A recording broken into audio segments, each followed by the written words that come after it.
Wake up, everyone. It's time for the Kids Corner. And I have a feeling that Mr. Jacobs' radio is going to be switched on, and we'll all get to join our friends on the Kids Corner. There's sure to be programs, songs, and tons of fun. So get ready. There's no telling what kinds of adventure and lessons are in store on this week's Kids Corner. Well, here we go. I came as soon as I heard. Where is she, Holly? Out there, Uncle Lionel. Help me! Don't worry, Joy. We'll get you out of there. How did she get so far out on the ice? I don't know. I just found her myself. Do you have a rope? Yeah, here. On the count of 3, we'll toss it out there. 1, 2, 3. I can't reach it! It's just not long enough to reach her. Maybe we can get a branch and reach her with that. It would have to be a pretty long branch. Please hurry. I'm cold. Don't worry, Joy. We're working on it. Have you tried walking out there to get her? Do you think the ice would hold? We've got little choice. I'll try over here. Or maybe there. Mr. Jacobs? Yes, Joy? Can I listen to the radio until you save me? No problem. How's the story coming, Holly? It's gone better, Uncle Lionel. I think I've written myself into a corner. How's that? I can't think of a way out for the adventurer. She has to save her friend from the ice, but I don't want the answer to be too simple. If it's too easy, then it kind of makes the whole rescue a little lame. I see what you mean. Let me take a look. Hey, guys. Hello, Joy. Come to listen to the radio? Actually, I have a bit of a problem, and I need advice. What kind of problem?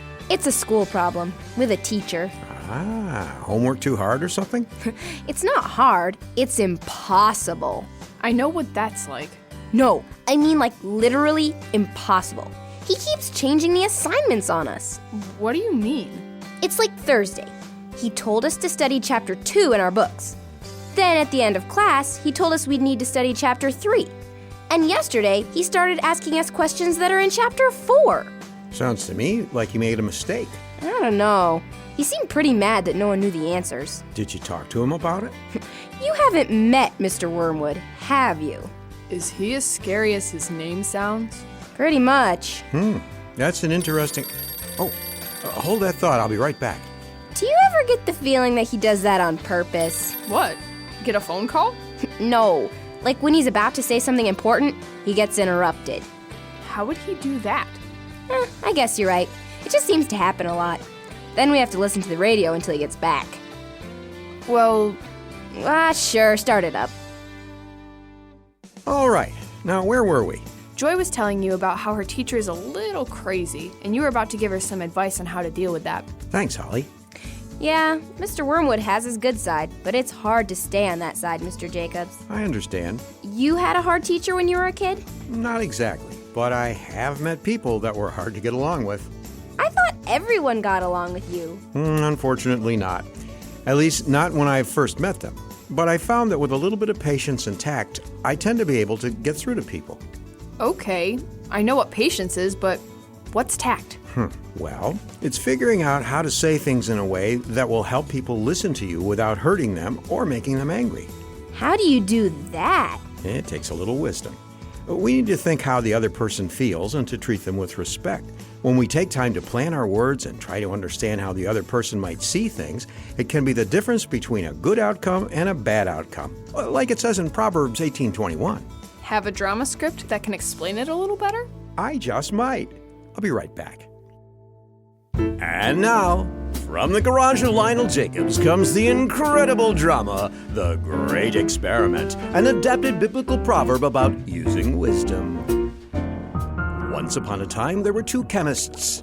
That means we work with chemicals. Like acids and bases and indicators and solvents and metals and isotopes and... They get the picture, Hildebrand. Quite, Beryl. One day, the 2 chemists each received a letter. Strange. We usually receive emails. It's my old professor. He's in charge of a research grant. He's looking for scientists to give money to so they can do more research? Looks like $1 million. Wow, what I could do with $1 million. I could afford that neural implant for my rats. What I could do with $1 million. I could discover that wormhole under the dryer. Says here that I have to recreate this experiment exactly if I want the money. Let's see how this experiment works. The instructions were very specific. The chemicals involved were very unstable, and if something went wrong, it could mean disaster. I need to be careful. I've got to be the first to finish this experiment so I can get the grant. Let's see what steps I can skip. Both scientists worked hard all day, but as Beryl mixed the solution carefully and followed the instructions, Hildebrand rushed to be the first to finish. She left out key parts of the instructions and didn't pay attention to temperatures or measurements, and it wasn't long before...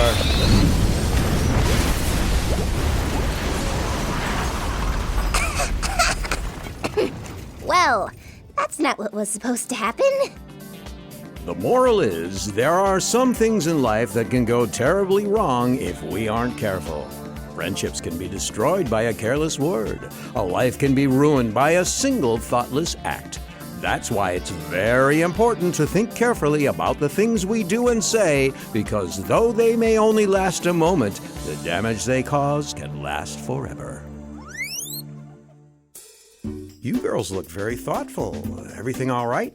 I'm just thinking about what you've been telling us about being wise when it comes to talking. And I'm trying to figure out how that can help me with talking to my teacher about the trouble with my homework. Have you come up with any ideas, Joy? Well, it's like the drama we did with the two scientists, Holly. I want to be careful to be respectful and everything, but I still am trying to figure out how I'm going to say it. Yeah, I'm not sure how you'd do that myself. He's being pretty hard on you. I mean, how can we know what to say exactly? That's a good question. And obviously there's so many different situations that it's impossible for me to tell you what exactly needs to be said, but I think I have some Bible verses that might be useful. I'll take them. Well, in verses like Luke 6:45, Jesus tells us that what we say comes directly from what's in our hearts.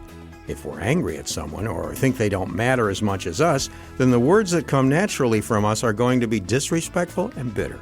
But if we love others and want peace with them, then it's going to be a lot easier to use kind and wise words. Wait, so you're saying if Joy wants to say the right things to her teacher, she has to be loving? Like, be patient with him and stuff? It always helped me. By showing God's love to others, we aren't letting our own pride get in the way of doing the right thing. Yeah, being full of ourselves and being loving at the same time is impossible. That's what it says in verses like James 3:10. In fact, the book of James in the Bible has all sorts of tips when it comes to using our words to help others. I'm gonna have to look those up when I get home. Home? Are you leaving now? Yeah, I think I'm gonna talk with my parents about this whole thing. That's a great idea, and very wise as well. Well, it's a good thing I'm on the right track. Thanks for your help, Mr. Jacobs. No problem. Bye. So do you still need help with your adventure story, Holly? Nah, I think this whole conversation was a good break. I'll call you if I need you, though. Sounds good. Are we done listening to the radio? Yeah,